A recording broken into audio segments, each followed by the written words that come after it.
Good morning and welcome to your Farm and Home Show. I'm Kristi Shive, and this morning we're visiting with Lynn Blankenship, Metcalfe County Agent for Family and Consumer Sciences. Good morning, Lynn. Morning, Kristi. Lynn, you have been talking to us about electronic nicotine devices.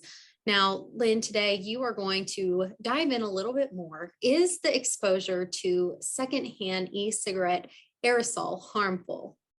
Yes, short answer. We're going to kind of go back a little bit, and I just want to put in a plug. According to the American Association of Poison Control Centers, the liquid nicotine used in the ENDS devices is present in very high concentrations, and nicotine is a powerful stimulant that can be absorbed through the skin and is toxic in high doses. And some children and toddlers who have been exposed to e-cigarettes and liquid nicotine have become very ill. Infants and young children are at higher risk from aerosol exposure due to their low body weight and developing respiratory system. And in 2021, Poison Control Centers managed nearly 5,000 exposure cases related to liquid nicotine and/or ENDS devices.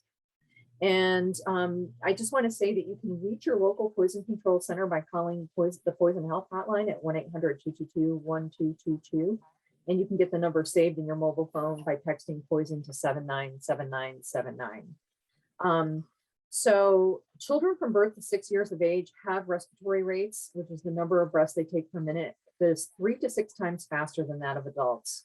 So when they're exposed to air pollutants, whether it's vapor from an ENDS device or secondhand smoke or radon or any air pollutant, smoke from a wood stove even, it impacts them more because they have a higher respiration rate. So they're taking in more air all the time than adults are. That's something to really consider when you have a little one. And as e-cigarettes and similar devices have become more popular in recent years, a growing concern is whether the aerosol or the tiny particles that come out when you blow out the vapor, the secondhand vapor, is harmful to other people who breathe it in. And research is ongoing, but the U.S. Surgeon General has concluded that e-cigarette aerosol is definitely not harmless. It exposes others to nicotine and heavy metals and other harmful chemicals. What are some research-based negative health impacts from this exposure? So secondhand smoke from cigarettes and vapor, studies show that children whose parents smoke, in addition to increased lung infections and asthma attacks, they get sick more often. They're more likely to cough and wheeze and have a shortness of breath, and they get more ear infections. And these might seem like small problems, but you think about having to take time off work, bring your child to the doctor, the cost of a doctor's appointment, medications, and all of those things can add up very quickly. And if you know that by eliminating exposure to these things can help your child just be healthier in general, that's something to consider.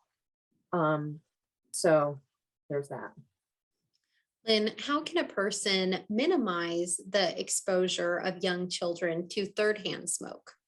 Okay, so thirdhand smoke comes in when a person is smoking or vaping in an inside environment. They exhale, that smoke is in the air and it attaches to dust and other particles that just is in the air all the time. No matter where you are indoors, there are particles in the air. The chemicals attach to those particles and then fall down onto the surfaces in the home. And if you've ever known anyone who smokes, if you give them a hug, you can smell cigarette smoke on their hair and on their clothing most of the time.